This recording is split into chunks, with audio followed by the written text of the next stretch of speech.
நமக்கு வந்து ப்ரெக்னன்சி என்னோட கண்டினியூஷன் தான் பார்க்க போகிறோம். கடைசி 2 நாளாகவே வீடியோ போடல. ஏன்னு பார்த்தீங்கன்னா, தம்பிக்கு வந்து 3 மாத தடுப்பூசி போட்டிருந்தான். தம்பிக்கு ஒரே ஜுரம் நைன்னு அழுதுகிட்டே இருந்தான். அவன் கூடயே இருக்க மாதிரி இருந்ததுனால வீடியோ போட முடியல. இப்போ பார்த்தீங்கன்னா, நம்ம அடுத்து வந்து 5th மந்த் தான் பார்க்க போகிறோம். 5th மந்த் வந்து நமக்கு ரொம்ப இம்பார்ட்டண்ட்டான மந்த்னே சொல்லலாம். ஏன்னா பார்த்தீங்கன்னா, இந்த மந்தில் தான் நம்ம வந்து அனாமலி ஸ்கேன் எடுப்போம்.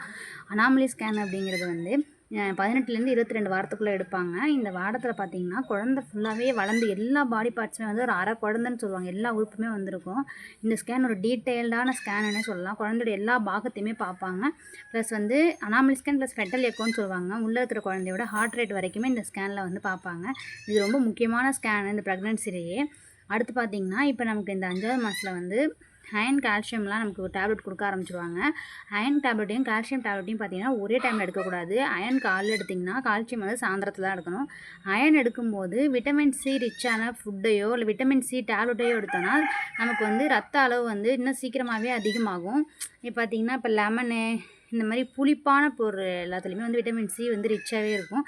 அதை நம்ம சாப்பிடும்போது வந்து நமக்கு வந்து அயன் அப்சர்ப்ஷன் நல்லாவே இருக்கும். அடுத்தடுத்து என்னென்னா அடுத்த வீடியோ சொல்கிறேன். பாய்.